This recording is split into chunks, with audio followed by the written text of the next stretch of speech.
Of course, in our cast. So now, please look towards the center of the room.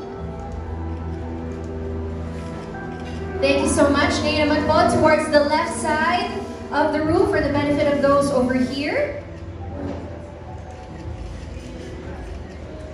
Thank you so much. And finally, towards the right side naman po of the room. Thank you so much.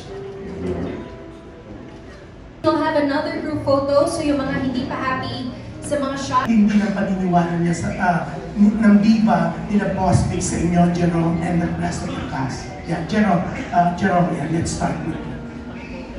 Sorry, anong masasabi namin dun sa... Yeah, talagang bongga-bongga the way ng pag-promote ng Viva One nila Boss Vic. No? Yes. Kahit naman dito, di ba? O parang napakalaki ng project na to ng series na to. Well, actually, kahit ako, overwhelmed din ako in a good way and in a bad way, na grabe yung binibigay nila. I mean, kahit sa set, honestly, laging may nagpapa-content, mayroong mga nag-video, behind the scene, sumasama sa amin everywhere, hanggang sa dito. Tapos yung ganito sa setupan nila, mag-set ng madaming klaseng content shoots, whatsoever. Hindi lang siya basta, para may for engagements, but syempre to give back din para ma-update yung mga tao sa social media, lalo yung mga fans. And madami rin kasi kami na parang from university book itself, and yun yung kailangan talaga. Pagsamasamahin kami to be together. Yeah, okay, and the rest of the cast yan. Kasi kami, yung press na invited, na-excite kami, gusto namin panoorin ito kaagad sa Viva One. Yes, we're very grateful, syempre, kasi pinagkatiwala sa amin ni Boss Vic tong project na to. And we're very happy na kami pinagsama-sama dito sa project na to. So excited po kami na mapanood ninyo. For the rest of the cast, June. Okay, for everybody, sige, Hyacinth, Gab. I also want to add on, just adding on, we are all for sure very grateful with how hard that they work to help promote this series. They're always working and thinking of really great and new ideas, so we definitely do deeply appreciate it. Yes, really grateful and blessed na pinagkatiwala sa amin ng Viva yung project na to, especially before Sita with me and Haya. We get to work on our chemistry, and really thankful na work ko ulit sila Chris Rome, sila Aubrey. So I'm just feeling blessed because sobrang happy and gaan namin sa set, even though this is a scary show. I'm forever grateful to Viva for all the opportunities and projects na binibigay nila. And ayun nga, parang nasabi din sa amin na first horror series na offering ito, original series ng Viva One. So ayun, very honored na maging part po dito na makasama ulit ang Univercada and makatrabaho si Direk, first time. And ayun, na makabalik po ulit sa horror. So very honored, blessed, and grateful to Viva and to all the bosses.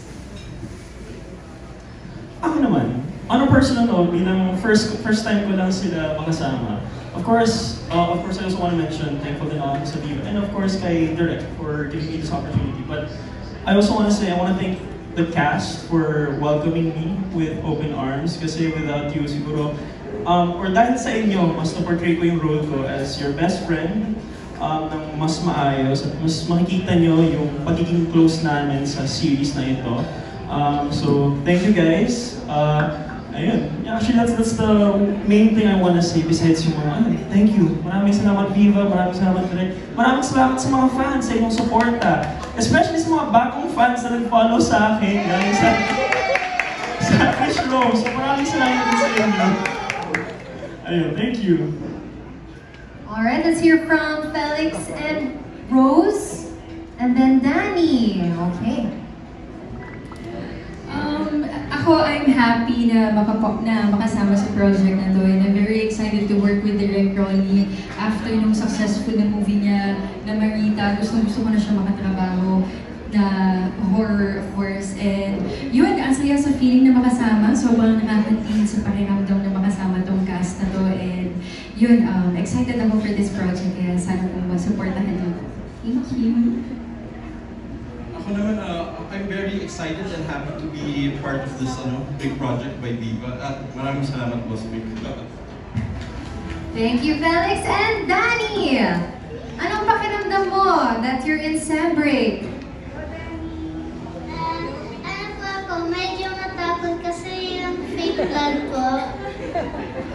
Yung fake blood? Natakot ka sa fake blood? Yes, Okay. po. Okay. Alright, thank you! Thank you so much, Sir June. We are happy with that.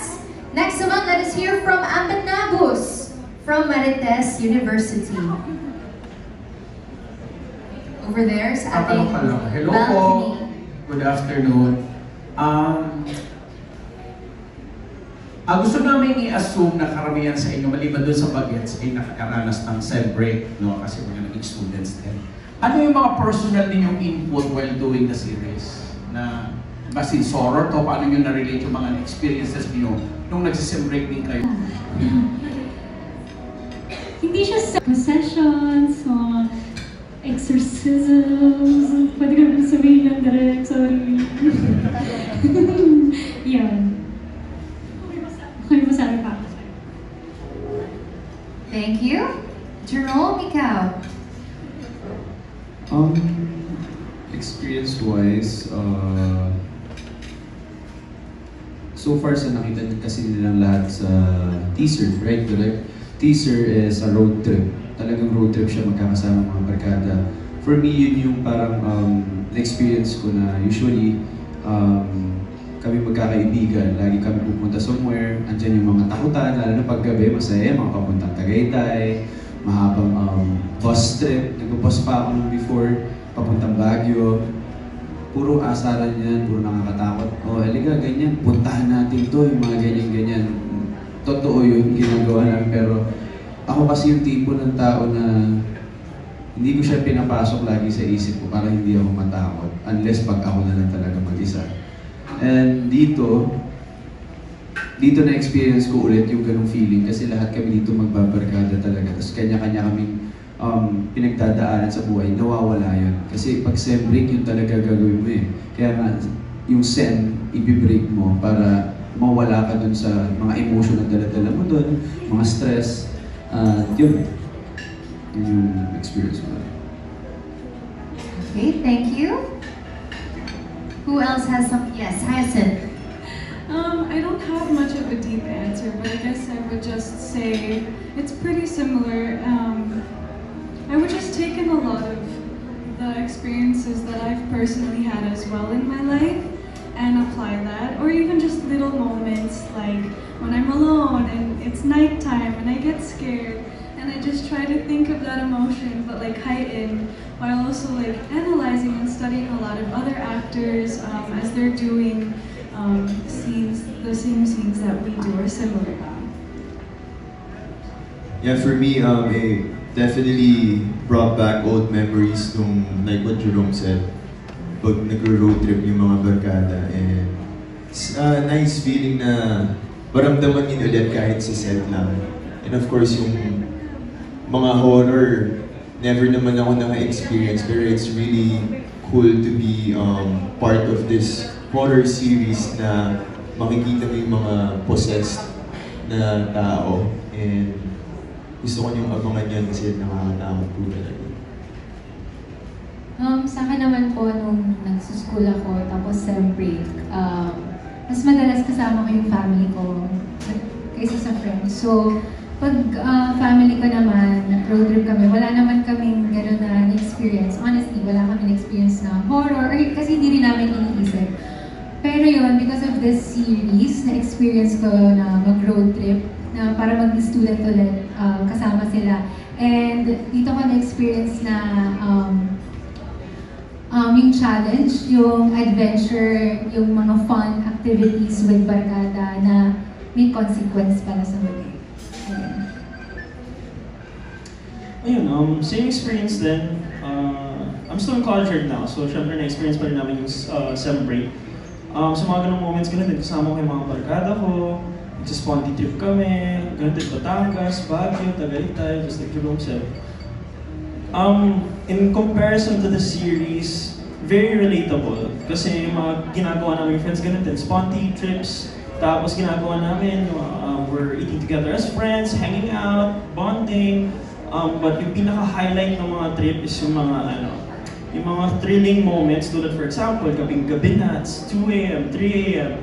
Nagkukwentuhan kami ng mga scary stories. Siyempre, lahat kayo nagagano, di ba? Gabing-gabi na, kasama mga kaibigan mo, nagkukwentuhan ng mga, alam mo ba, one time kasama ko kaibigan ko, ganun-ganun, parang may kasama kami, naglalakad kami pa, ganun. Just to make the night more thrilling, kasi nagtatakutan pa, ganun-ganun. Those vibes that I experienced in the past, dun yun ang nakikita ko sa series na to, kaya mas na-absorb ko yung role ko kasi parang parang true to life talaga yung yung mga nangyayari. Although, same with Aubrey, wala pa akong na-experience na parang supernatural experience. Pero, ako naman kasi, I like to test the waters or I like to play the field to the point na parang for example, yun nga, after 3 a.m., after magkwentuhan ng horror story, parang trip ko umuwi ng sobrang dark na mag-isa in a dark alleyway. Tingnan ko lang kung may kasama ako. Ganon. Para my experience ko lang, pero ayun, yun yung thrill na hinahanap ko paminsan-minsan. So, ayun nga. Hanggang ngayon, wala pa rin akong nararanasan. Pero, never know. Hopefully. Ayun, thank you. Be careful what you wish for, Chas. Hopefully, okay. That's funny. Okay, so you, Felix and Rose and Danny, you're not part of the Barkada, diba? You have a different role here. So maybe you can just share with us if you have any experiences na horror during your sem break, if any. Ano mas mahirap, pagpakilig or manako ng audience?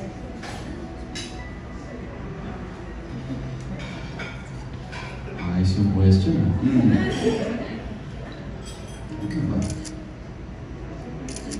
Ay, para sa akin yung takot. Kasi yung takot, para takutin namin yung audience, kailangan may element ka pa ng mga nasa paligid eh. Andyan yung effects, andyan yung scoring. Unlike yung mga scenes natin sa Save Skies Archer, kaming dalawa lang mostly yung scenes, tapos yun na. Patay na.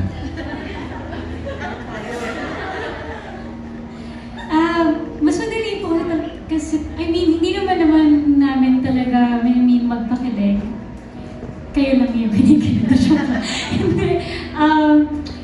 Mas mahirap manakot kasi pag nagpapakilig kasi all we need is just each other. Magtingin lang kami, magbatuhan ng lines, nuances. Pero sa pananakot kasi,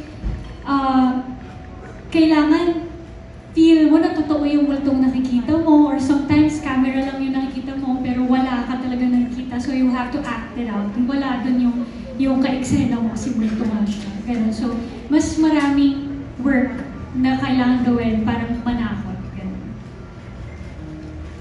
Alright, maraming salamat. Thank you, Miss Dolly. Moving on to the Philippine star, we have Natalie Tomada.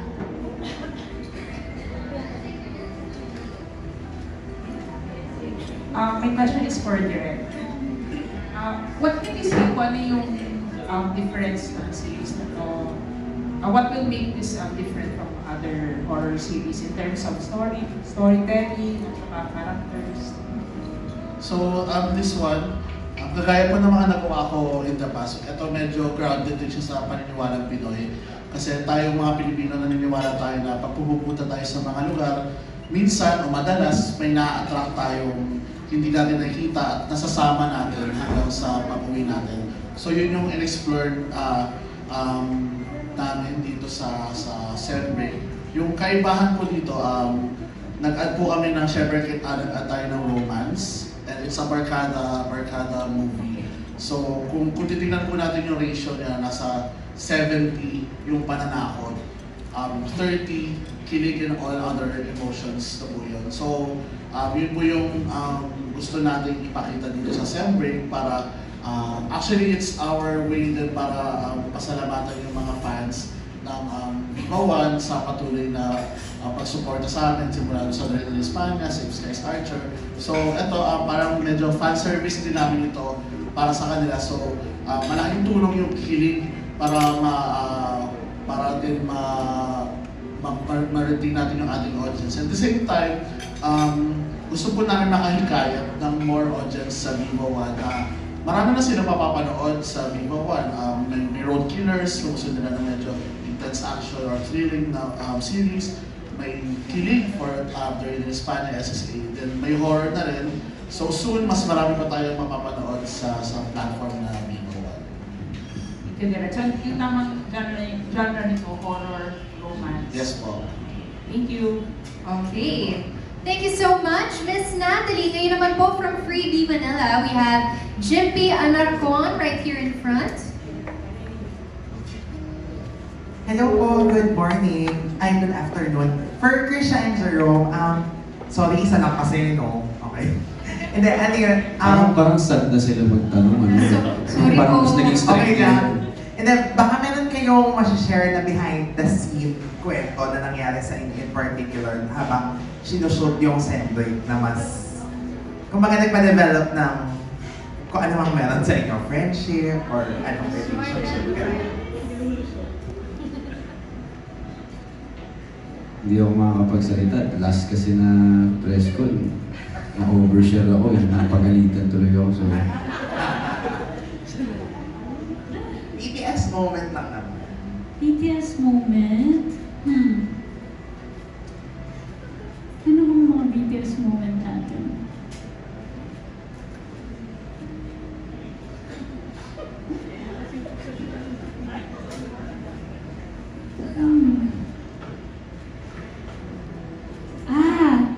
Siguro, kasi meron dun isang part na yung pinakakilig part nung story namin dalawa.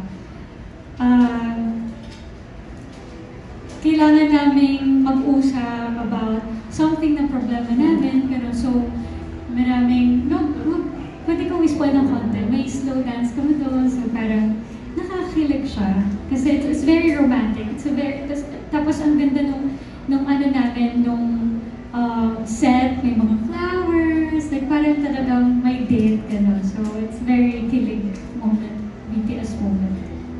Yun po. Thank you! Thank you so much. Kita ko na kinikilig na yung fans natin there over on the right. Parang gandang pagsama horror and romance, no? Parang magiging bipolar ka after watching the series. No?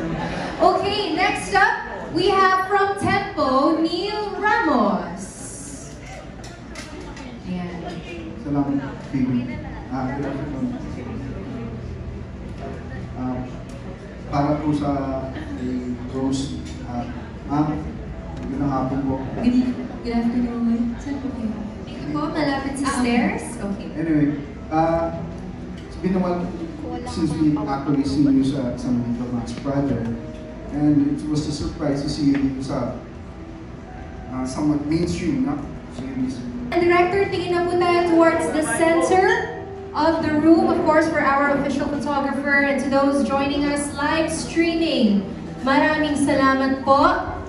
Alright, kayo naman po, let's all look towards the left side here of the room.